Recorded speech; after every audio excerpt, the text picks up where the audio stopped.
اگر یہ بل فیل ہوتا ہے کسی بھی وجہ سے تو IMF کا پروگرام نہیں ہوگا. ٹھیک ہے. اور اگر وہ نہیں ہوگا تو پھر ہمارے لیے بہت زیادہ مشکلات ہو جائیں گی. تو سب کو خاموشی سے یہ کہا گیا تھا کہ یہ ایک نیشنل انٹرسٹ ہے اور اس میں آپ مہربانی کر کے جو ہے وہ اس پہ جو ہے وہ نہ کریں. اچھا, اس کی وجہ یہ ہے کہ فون کالز کا جو بڑا ذکر ہوتا ہے جی. اب میں اتنا کہتا ہوں کہ اس باری دونوں طرف کہا گیا, کیونکہ دیکھیے حکومت کے اندر بھی بہت سارے ایسے لوگ تھے جن کا خیال تھا کہ یہ بل جب پاس ہوگا تو ان کی سیاسی جو قیمت ان کو ادا کرنی پڑے گی وہ بڑی مشکل ہے. تو اگر بالکل جینوئنلی اگر یہ اپوزیشن بھی زور لگاتی ہے تو عین ممکن تھا کہ حکومت سے کچھ آگے پیچھے نمبرز ہو سکتے تھے, لیکن ایسا نہیں ہوا کیونکہ یہ اتفاق رائے ہو گیا کہ ٹھیک ہے جس بل کو پاس ہونے. اچھا, اپوزیشن کے اینگل سے, اپوزیشن کے اگر ہم نقطہ نظر دیکھیں تو اس میں ایک اور بڑی ان کے پاس ایک جیسے کہتا ہے نا کہ کہانی میں ایک موڑ تھا. اچھا, وہ یہ تھا کہ اپوزیشن نے کہا کہ ہماری تو اگر پاس ہوتا ہے تو بھی ہماری جیت ہے, فیل ہوتا ہے تو ویسے ہی جیت ہے. بالکل. اور حکومت کے اندر بہت سارے لوگ تھے جو چاہ رہے تھے کہ یہ پاس نہ ہو, کیونکہ جو میں نے ذکر کیا اور اس میں پھر اپنے پارلیمنٹری پارٹی میٹنگ میں جو شور مچا اس پہ وہ ہم نے سب نے دیکھا ہی ہے. تو اپوزیشن کے لیے فائدہ ایکچولی ہو گیا کیونکہ اب ہو گیا یہ پاس, اب آنی ہے مہنگائی. اور نہ صرف یہ مہنگائی آئے گی بلکہ اس مہنگائی کے ساتھ ساتھ یہ جو الزام تراشی حکومت کر رہی ہے, جو اپوزیشن کر رہی ہے, یہ اور زیادہ کرے گی کہ دیکھا ہم کہہ نہیں رہے تھے کہ انہوں نے تو ملک کو بیچ دیا ہے. نہ صرف انہوں نے ملک کو بیچ دیا بلکہ یہ عوام کو بھی بیچ دیا, اور عوام کو اس طرح بیچا ہے کہ ان کے اوپر جو بوجھ بانے جا رہا ہے اس سے جو اگر کچھ چیخیں رہ گئی تھی تو وہ بھی اب نکلیں گی. تو اپوزیشن جو ہے بڑی خوش پھیر رہی ہے, وہ کہہ رہے ہیں ہمیں ادھر سے بھی فائدہ ہے ادھر سے بھی فائدہ ہے. حکومت کو یہ کہنا تو آسان ہے جو بھی آپ نے پڑھ کے سنایا کہ جی ہماری نمبرز گیم میں ہماری جیت ہو گئی ہے, لیکن وکاس حکومت میں ہر شخص کو یہ معلوم ہے کہ اس بل کو پاس کرنے کے بعد جو کچھ ہوگا اس کی جو قیمت ان کو اٹھانی پڑے گی وہ پتہ نہیں ان میں سے کتنے اٹھا پائیں گے. تو اب پاس کر کے یہ ٹویٹیں کر کے تو یہ بیٹھ گئے, اب دیکھیے اگلے چند ہفتوں میں ہوتا کیا. اچھا, اس قیمت کے ساتھ ساتھ سر اس کا ایک اور ٹیکنیکل پہلو بھی ہے, وہ آج رپورٹ بھی ہوا ہے کہ یہ جو بل پاس ہو گیا ہے اس کے بعد بھی IMF اس بل کے پاس ہونے کے بعد بھی اس طرح سے ایگریڈ نہیں ہے. یہ شوکت ترین صاحب نے قائمہ کمیٹی میں جا کے یہ بیان دیا ہے کہ IMF کے ابھی تک بھی ریزرویشنز ہیں, تو ہو سکتا ہے آنے والے دنوں میں IMF کی طرف سے کوئی ایسا میسیج آئے یا بیان آئے جسے یہ لگے کہ اتنا کچھ جو کیا تھا وہ اس کا کوئی خاص فائدہ نہیں ہوا. اچھا دیکھیے, ایک تو ان کی وہ میٹنگ ہونے جا رہی ہے ابھی اس مہینے کے آخر اینڈ میں, تو وہاں پہ بہت حد تک کلیئر ہو جائے گا کہ کیا ہو رہا ہے کیا نہیں ہو رہا. لیکن سیاسی طور پر اس میں حکومت کا صرف نقصان ہی نقصان ہے. یہ بل پاس ہونا حکومت کی اس طریقے سے جیت نہیں ہے جس طریقے سے یہ اس کو پینٹ کر رہے ہیں. اور اس کی وجہ سے آنے والے دنوں میں اگلے 2-3 مہینے کی جو میں سیاست دیکھ رہا ہوں اس میں آپ دیکھیے گا کہ یہ بل جو ہے اور اس بل کے جو اثرات ہیں وہ کتنے استعمال ہوں گے. ابھی تو پارلیمنٹ کے اندر سیاست ہو رہی ہے, اس کے بعد اب یہ سیاست سڑکوں پہ جا رہی ہے, اور پھر یہ سیاست جائے گی بازاروں میں, اور تینوں پہ جو حکومت کا جو رگڑا لگایا جائے گا وہ اس بل کے ذریعے جو ہے وہ لگایا جائے گا. تو یہ جو خوشیاں منا رہے ہیں میرے خیال میں تھوڑا سا ان کو بریکیں لگانی چاہیے کیونکہ سخت وقت آنے والا ہے. ٹھیک ہے. اچھا, ابھی ہم نے بات کی تھی پرائم منسٹر صاحب کی جو 7 گھنٹے پارلیمنٹ کی بلڈنگ میں رہے ہیں, اور انہی 7 گھنٹوں میں جو پرویز خٹک صاحب والا بھی معاملہ ہوا, پرویز خٹک صاحب بولے ہیں اور خوب بولے ہیں. پرائم منسٹر صاحب نے بھی آگے سے جو باتیں کی ہیں وہ بھی میڈیا پہ کافی زیادہ رپورٹ ہوئی ہیں, لیکن حکومت کا ایک دم سے آگے یہ کہہ دینا کہ گیس والا معاملہ تھا اور وہ ریزرویشن ساری جو ہے وہ دور ہو گئی ہیں ان کی, اور خٹک صاحب نے خود بھی بیان دیا. تو اتنا معاملہ سادہ لگ رہا ہے کہ خٹک صاحب اتنے وزیر دفاع ہیں اور ہارڈ کور PTI کے ہیں اور CM بھی رہے ہیں اپنا KPK میں, تو اتنا سادہ معاملہ ہے. اتنا سادہ معاملہ ہوتا کبھی نہیں ہے. معاملات اس طریقے سے سادے کم ہی ہوتے ہیں, اور اگر اس میں اتنے ہائی سٹیکس انوالوڈ ہوں اور پھر اتنے سینئر اور گھاگ سیاستدان انوالوڈ ہوں تو پھر سادہ تو وہ ہو ہی نہیں سکتا. وزیر اعظم صاحب نے اتنا ٹائم اس لیے گزارا کیونکہ اس سے پہلے پارلیمنٹ میں اس دن, کیونکہ اس سے پہلے یہ آپ نے بھی سنا ہوگا کہ 1-2 عشائیے ہوئے تھے جس میں اس لیے دیے گئے تھے تاکہ وہاں پہ تمام تر حکومتی ممبران کو جمع کرایا جائے, تو اس میں بھی نمبرز کم تھے, اور ان کو خطرہ تھا کہ تمام تر جو کوششیں ہوئی ہیں اور تمام تر جو ایڈوائس دی گئی ہے کہ اس بل کو پاس ہونے دیں, کہیں ایسا نہ ہو کہ نمبرز کم پڑ جائیں. اور اگر کسی بھی طریقے سے حکومت کو دیکھیے, اگر حکومت کی پوری اسٹرینتھ وہاں پہ نہ آتی اور اپوزیشن وہاں بیٹھی ہے, اسے نظر آ رہا ہے کہ حکومت کی آج پوری اسٹرینتھ نہیں ہے, اور ان کی زیادہ ہے تو آپ کے خیال میں وہ جانے دیتے ان کو تمام طور اس کے باوجود؟ تو میرے خیال میں اس کا یہ رسک لینا نہیں چاہتے تھے اور ان کو خبر تھی کہ ہلچل تو ہو رہی ہے، حکومتی جو بینچز ہیں اس کے اندر ممبران جو ہیں ان کو یہ سمجھ آ رہی ہے کہ ان کی حکومت کی جو کارکردگی اس کی وجہ سے ان کے جو سیاسی کریئرز ہیں وہ داؤ پہ لگے ہوئے ہیں، تو اور ایک ہوا بھی چل رہی ہے، تو خطرہ تو تھا. تو اس لیے وزیر اعظم کا وہاں پہ آ کے بیٹھنا ایک طرح کی انشورنس پالیسی تھی. اچھا کہ میں بیٹھا ہوا ہوں تو اب ان کو مجبوراً آنا پڑے گا، اور وہ اینڈ تک بیٹھے رہے کیونکہ ووٹنگ کا سلسلہ چل رہا تھا. تو یہاں تک نوبت آ گئی ہے کہ وزیر اعظم بھی وہ کچھ کرنے پہ مجبور ہو گئے جو وہ ماضی میں نہیں کرتے رہے، صرف اس لیے کہ کہیں ایسا نہ ہو کہ حکومت کو جو ہے وہ لینے کے دینے پڑ جائے. ٹھیک ہو گیا. ایک ہم نے بریک لینی اور بریک کے بعد کچھ آپ کو مزید ان کا آنکھوں دیکھا حال بھی آپ سے شیئر کریں گے کہ حکومتی اراکین کی باڈی لینگویج کیا تھی اور کس طرح سے وہ اس سیشن کو لے کے چل رہے تھے. اس پہ ہم نے ایک بات کرنی ہے ایک بریک کے بعد.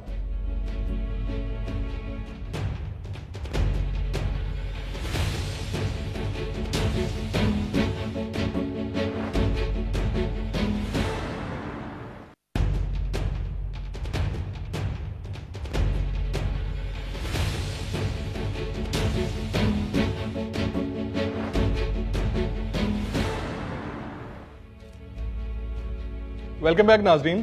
فہد صاحب، جس دن یہ کاروائی چل رہی تھی میں بھی پریس گیلری میں بیٹھا تھا، ساری چیزیں جو ہے وہ نوٹس کر رہا تھا.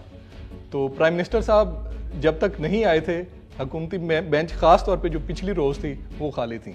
پرائم منسٹر صاحب آئے، روز بھر گئیں، پھر درمیان میں پرائم منسٹر صاحب نے ایک وقفہ لیا عشاء کی نماز کا کوئی آدھے گھنٹے کا، پھر وہ روز خالی ہو گئیں. اس میں انٹرسٹنگ جو مجھے لگا تھا نا وہ نور عالم خان کا جو ہے نا، وہ ابھی شارٹ بھی ہم سنوائیں گے، لیکن اس سے پہلے جب ایک ترمیم کے لیے ووٹنگ ہوئی تو اپوزیشن کی طرف سے لوگ کھڑے ہو گئے، تو نور عالم خان صاحب اسی سائڈ سے نکلے، اپوزیشن والے بینچوں کی بیک سائڈ سے نکلے اور ایک ایک سے ہاتھ ملا کے جا رہے تھے. اور حکومتی اراکین کی طرف سے شاہ محمود قریشی صاحب اور ایک دو اور تھے، آوازیں لگا رہے تھے کہ آپ جلدی سے ہمارے والی سائڈ پہ آ جائیں، یہ نہ ہو کہ گنتی میں آپ اس سائڈ پہ کاؤنٹ ہو جائیں. یعنی وہ اپوزیشن والی سائڈ پہ جا کے وہاں پہ لوگوں سے ہاتھ ملا رہے تھے جی اپوزیشن کی سائڈ سے، اور اس وقت گنتی ہو رہی تھی، اپوزیشن کے اراکین کی گنتی ہو رہی تھی اس وقت. اچھا، تو ان کو پریشانی ہو گئی کہ ایسا نہ ہو کہ ان کا ووٹ ادھر کاؤنٹ ہو جائے. ہاں، تو وہ قریشی صاحب بھی ان کو آوازیں دینے لگ گئے. پھر وہ اپنے ہی ایک ٹیمپو میں آہستہ آہستہ انہوں نے زرداری صاحب کو سلام کیا، بلاول صاحب کو کیا، اس کے بعد شہباز شریف صاحب کو کیا. پھر بیک سائڈ پہ جو لوگ تھے بڑی تسلی سے جیسے وہ ایک جیسے دینا چاہ رہے تھے کہ جو معاملہ اتنا سادہ نہیں ہے. اور اس کے بعد وہ جب اپنی سائڈ پہ گئے پھر بھی ان کو اشارے ہوتے رہے کہ آپ بیٹھ جائیں بیٹھ جائیں بیٹھ جائیں. اس کے بعد جا کے وہ بیٹھے ہیں. جی فہد صاحب بڑا کھل کے بولے ہیں اس امپورٹنٹ سیشن میں اور بڑی سخت باتیں کی انہوں نے. اب دیکھیے یہ جو نور عالم صاحب نے جو باتیں کی ہیں، بہت سارے ایسے لوگ ہیں جو یہ ان کے خیالات سے متفق ہیں، بات نہیں کریں گے، کھل کے نہیں بولیں گے، لیکن پہلے سے زیادہ اب یہ اس طرح کی ایک گرمبلنگ شروع ہو گئی ہے. لوگوں نے اس طرح کی ہلکے دبے الفاظ میں یہ باتیں شروع کر دی ہیں جو ہم بار بار ذکر کر رہے ہیں، کیونکہ دیکھیے یہ سارے ہلکے کے سیاستدان ہیں. یہ جب ہلکے میں جاتے ہیں تو وہاں سے ان کو آواز آ رہی ہے کہ وہاں پہ کیا ہو رہا ہے.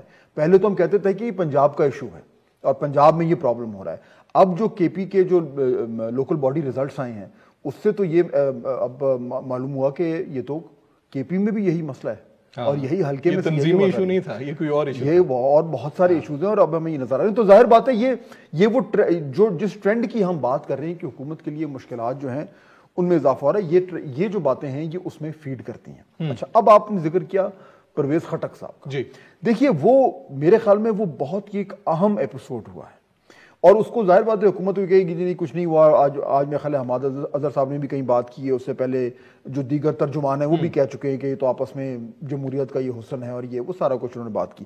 لیکن ایشو یہ ہے کہ اس دن جو پرویز خٹک صاحب نے کہا اور جو اس میٹنگ میں ہوا اس کی سب سے جو امپورٹنٹ بات ہے، باقی بھی ساری امپورٹنٹ ہے، میں یہ نہیں کہہ رہا کہ جو انہوں نے گیس کی بات کی یا دیگر باتیں کی وہ امپورٹنٹ نہیں ہیں، بالکل ہیں، لیکن سمبولکلی جو اصل چیز ہے جہاں سے پاکستان تحریک انصاف کو واقعی میں پریشان ہونا چاہیے وہ یہ ہے کہ اس دن تنقید لیڈر پر ہوئی ہے.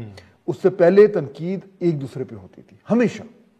ایک گروپ پی ٹی آئی کے اندر دوسرے گروپ کے اوپر انگلی اٹھاتا ہے، ان کی آپس میں دھڑے بندی بھی ہے، گروپنگز بھی ہیں، کیمپس بھی بنے ہوئے ہیں اور وہ سب ایک دوسرے کو یعنی اس طریقے سے بھیڑتے ہیں جیسے کہ وہ کوئی اور اپوزیشن والے ہوں.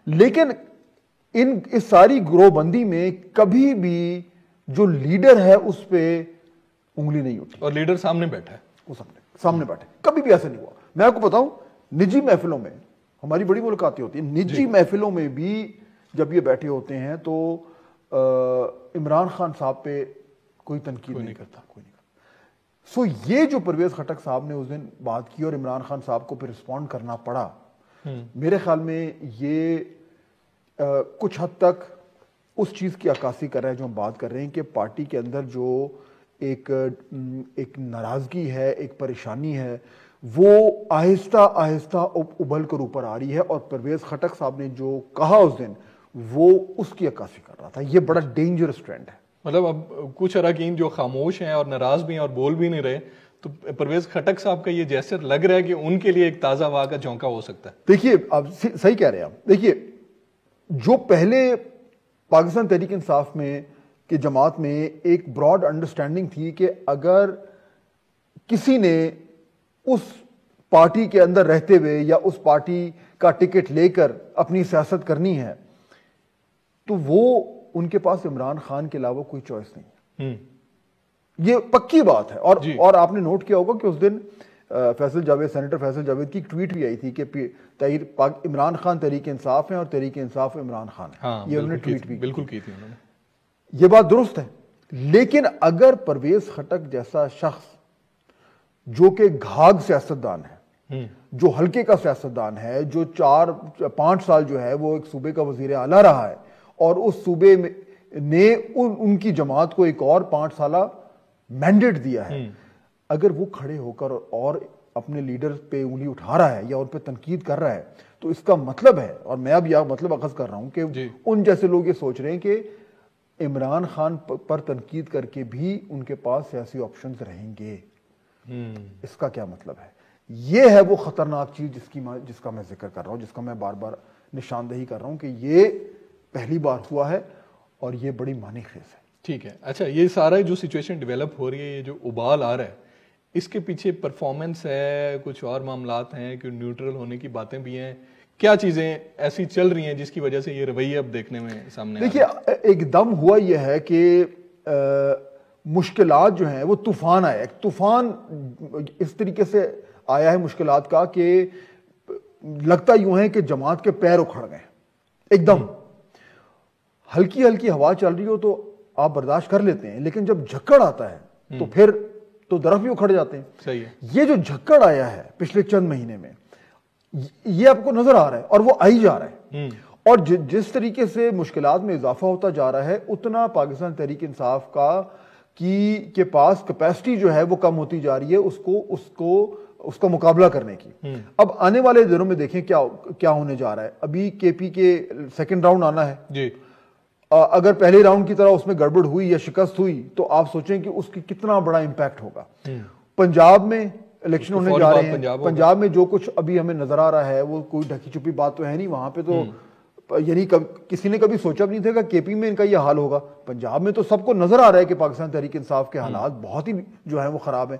اگر وہاں پہ اس الیکشن میں بھی ان کا وائپ آؤٹ ہو گیا تو پھر سوچیں اس کا پارٹی پہ کیا امپیکٹ ہوگا. اس سے پہلے یہ لانگ مارچز کا سلسلہ آ رہا ہے, تو یہ ایک دم ایک جو 2-3 مہینے سے جو مشکلات ان کی بڑھنا شروع ہوئی ہیں وہ نہ ختم ہونے کا نام لے رہی ہیں. اور اس لیے پریشانی ہو رہی ہے پاکستان تحریک انصاف میں کہ اگر ہم اس وقت اگلے 1.5-2 مہینے بچ بھی جاتے ہیں تو بعد میں ہمارے میں قوت کتنی رہ جائے گی, سخت کتنی رہ جائے گی اس طرح کے معاملات کو برداشت کرنے کی. ٹھیک ہو گیا. اور اسی پریشانی اور اسی سچویشن کو اپوزیشن کیسے ریڈ کر رہی ہے اس پہ ہم نے بات کرنی ہے ایک بریک کے بعد.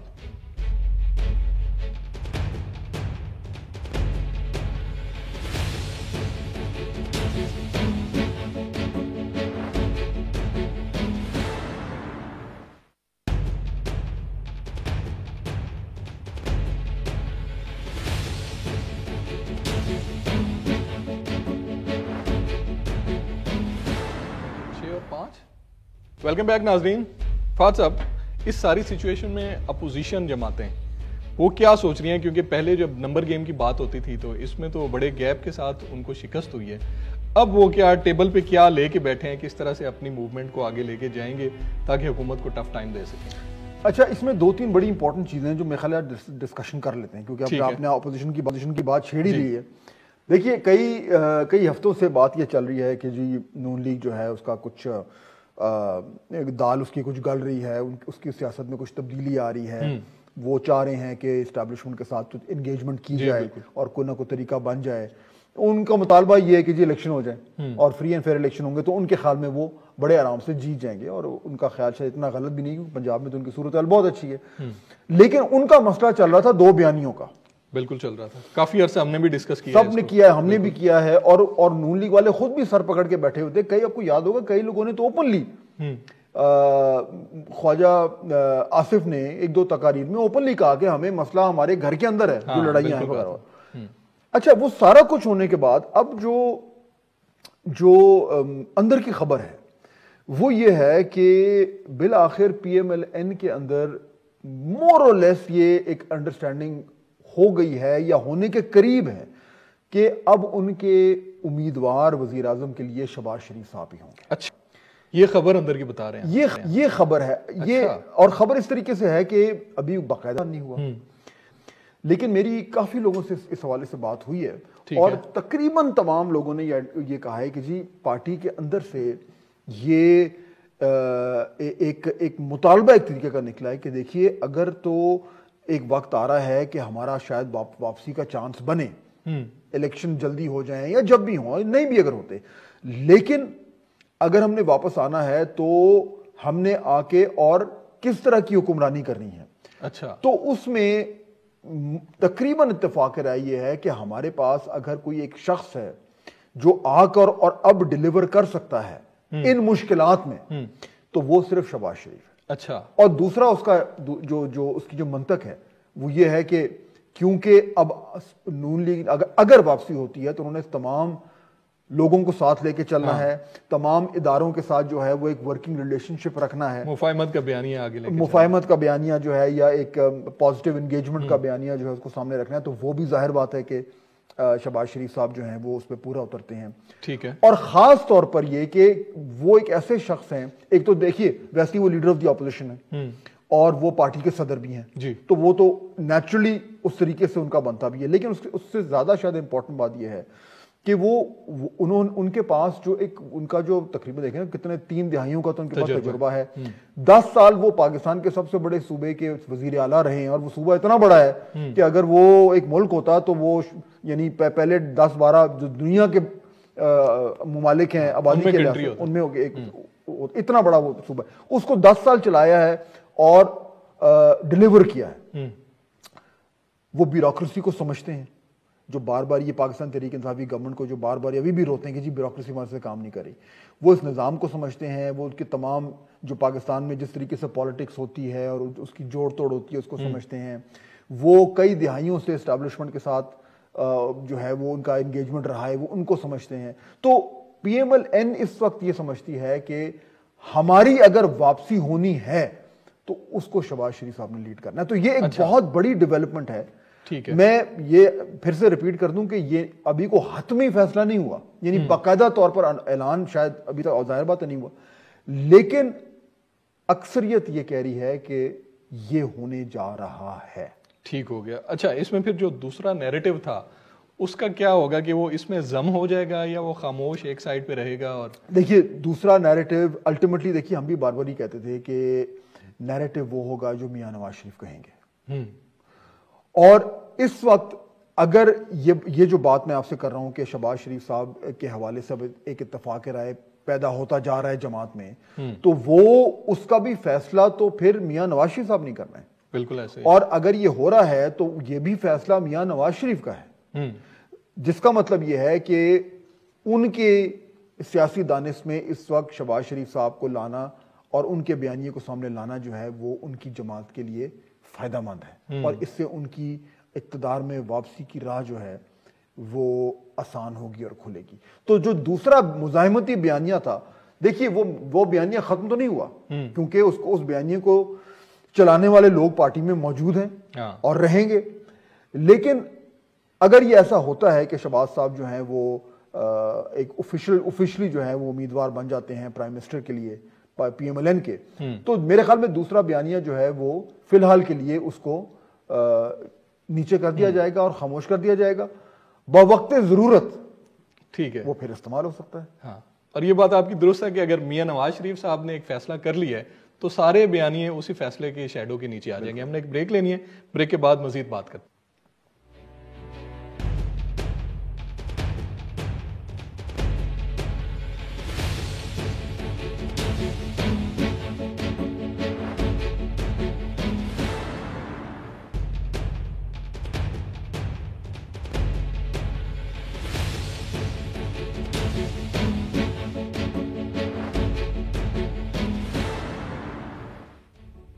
ویلکم بیک ناظرین. فہد صاحب, آپ نے نون لیگ کے بیانیے کے حوالے سے تو کافی کلیئرٹی آ گئی ہے, اب سچویشن یہ لگ رہی ہے, لیکن اپوزیشن جماعتوں کا مل کے کلیئرٹی ابھی تک بھی سامنے نہیں آ رہی کہ کنفیوز ہیں. کچھ کہتے ہیں لانگ مارچ کرنا ہے, کچھ کہتے ہیں جی لانگ مارچ سے کچھ نہیں ہوگا, کچھ کہتے ہیں ان ہاؤس تبدیلی. جیسے مریم صاحبہ کا 2 دن پہلے کا سٹیٹمنٹ ہے کہ پہلے میں سوچتی تھی کہ ان کو 5 سال مکمل کرنے دیں, لیکن اب جو سچویشن ہے تو کسی بھی آپشن پہ جانا چاہیے جو پی ٹی آئی کو گھر بھیج سکے. تو کلیئرٹی اس میں کیوں نہیں آ رہی؟ کلیئرٹی وقاص اس میں اس لیے نہیں آ رہی. پہلی بات تو یہ کہ جو جس طریقے سے آپ نے اس کو فریم کیا یہ بالکل ایسے ہی ہے کہ یہ تمام باتیں پہلے اپوزیشن کچھ اور کر رہی تھی, اب وہ دوسری طریقے سے اس کو دیکھ رہی ہے. اور مریم صاحبہ کا جو بیان ہے اس سے یہ ثابت ہوتا ہے کہ ماشاءاللہ اپوزیشن نے بھی ایک اچھا یو ٹرن کیا ہے. ہاں یو ٹرن تو ہو گیا ہے جی. اچھا, اب یو ٹرن اس لیے ہوا ہے کیونکہ صورتحال چینج ہوئی ہے. ٹھیک ہے. جب پی ڈی ایم شروع ہوئی تھی اس وقت ملک میں حالات اور تھے اور 1 پیج کے حالات اور تھے. اب حالات اور ہیں تو اس کے مطابق انہوں نے اپنی جو حکمت عملی ہے اس کو کیا ہے چینج. ٹھیک ہے. سوال یہ پیدا ہوتا ہے کہ یہ جو چینج ہے اس سے وہ کیسے حکومت کو گرا سکتے ہیں, ہٹا سکتے ہیں. ہاں فارمولا کیا ہے؟ فارمولا کیا ہے؟ اور فارمولا وہی ہے جو ہمیشہ پاکستان میں رہا ہے کہ اشارہ کدھر ہے. اگر اشارہ نہیں ہے تو نمبرز نہیں ہے. ٹھیک ہے. نمبرز نہیں ہے تو تبدیلی نہیں ہے, فائدہ نہیں ہے اس کا. پھر اور سڑکوں پہ آ کے تو سب نے ٹرائی کر لیا, اس سے تو گورنمنٹ نہیں جاتی. وہ تو عمران خان صاحب نے پوری قوت لگا دی تھی کتنے دن, وہ بھی کچھ نہیں ہوا تھا. تو یہ تو اپوزیشن کو بھی پتا ہے کہ یہ لانگ مارچ وغیرہ جو ہے اس سے حکومت نہیں جائے گی. یہ حکومت پہ دباؤ ڈالنے کا ایک ذریعہ ہے. یہ ساری وہ تمام چیزیں ہیں جس کے ذریعے وہ یہ اپنی سیاسی جو چالیں ہیں اس طریقے سے چلنا چاہ رہے ہیں کہ این ان کو لگ رہا ہے کہ شاید اشارے کی طرف بات جا رہی ہے, شاید یہ ان کا خیال ہے. تو جب تک وہ آئے گا تب تک ذرا ماحول تو گرم کریں. تو یہ ماحول گرم کر کے اور حکومت کو اور کمزور کر کے اور اس کے جو ممبران ہیں ان کو اور زیادہ ڈرا کے اور ان کو ہلا کے, یہ تمام چیزیں تمام تر جو معاملات ہیں اور حربیں یہ اس لیے ہیں کہ جب وہ وقت آئے تو اس ٹائم تک وہ گولہ باری اتنی ہو چکی ہو کہ ویسے ہی حکومت جو ہے وہ زخمی ہو. ٹھیک ہو گیا. فہد صاحب ویسے وہ ہاتھ کی بات کر رہے تھے, وہ سلپ آف ٹنگ ہو گیا ان کا شیخ رشید صاحب کا. تو شیخ رشید صاحب پنڈی میں بیٹھے ہیں اور کہا یہ جاتا ہے کہ وہ پنڈی کے قریب بھی ہیں پنڈی والوں کے. تو یہ تو کوئی اور بات کر رہے ہیں اور اس سے پہلے آپ کوئی اور بات. دیکھیے شیخ صاحب کا تو یہ کہنا بنتا ہے کیونکہ وہ اس حکومت کی وزیر داخلہ ہیں اور وہ یہ کتنے عرصے سے یہی باتیں کرتے آ رہے ہیں جی. اور یہ بات آج سے کچھ مہینے تک شاید سچ بھی تھی لیکن اب معاملات چینج ہو گئے ہیں. تو میرا نہیں خیال, میں نہیں کہہ سکتا کہ واقعی کوئی ڈیل ہو گئی ہے اور چاروں شریف جو ہیں وہ واپس آ رہے ہیں. ظاہر بات ہے ایسی تو کوئی بات نہیں ہے اس وقت تک, لیکن یہ کہنا کہ وہ بالکل مائنس بھی ہو گئے ہیں یہ بھی بات ٹھیک نہیں ہے. صحیح ہے. میرے خیال میں اس وقت صورتحال کچھ ایسی ہے کہ ہر شخص اور ہر جو پولیٹیکل سٹیک ہولڈر ہے وہ اپنے آپشنز کو سامنے رکھ کر اپنے جو ان کے جو تاش کے پتے ہیں ان کو انہوں نے ٹیبل پہ سجایا ہوا ہے اور وہ دیکھ رہے ہیں کہ میرے لیے بیسٹ چال کون سی چلتی ہے. تو اس وقت جو کم از کم جو میری انڈرسٹینڈنگ ہے ہر طرح کے اور ہر طرف کے لوگوں سے بات کرنے کے بعد وہ یہ ہے کہ اس وقت تقریباً تمام لوگ ماں سوائے 3 4 5 ان لوگوں کے جو جینوئنلی فیصلے کرتے ہیں, فیصلہ ساز ہیں, ان کے علاوہ اس وقت کسی کو کچھ نہیں پتا کیا ہو رہا ہے. سب اس ٹائم جو ہے ہوائی فائر کر رہے ہیں بشمول شیخ صاحب کے, اور سب یہ کوشش کر رہے ہیں کہ کسی طریقے سے ہم ایک اس طرح کی پوزیشن میں آ جائیں کہ ہمیں سیاسی فائدہ ملے. لیکن جو اصل فیصلہ ساز ہیں میرے خیال میں وہاں بھی ابھی اس طریقے سے کوئی فیصلہ نہیں ہوا. ہمیں کچھ سوچ نظر آنی شروع ہو گئی ہے, ٹھیک ہے, لیکن ابھی تک کوئی اگر یہ کہے کہ جی کیا یہ بالکل کلیئر ہو گیا ہے کہ ملک کس طرف جا رہا ہے اور اگلے چند ہفتوں میں مہینوں میں کیا ہونے جا رہا ہے. میرا نہیں خیال کہ ابھی تک یہ کلیئرٹی آئی ہے کہیں بھی. ٹھیک ہو گیا, بہت شکریہ فہد صاحب, ٹائم ختم ہو گیا ہمارے پاس. امید ہے ناظرین پروگرام پسند آیا ہوگا. کل تک اجازت دیجیے, اللہ حافظ.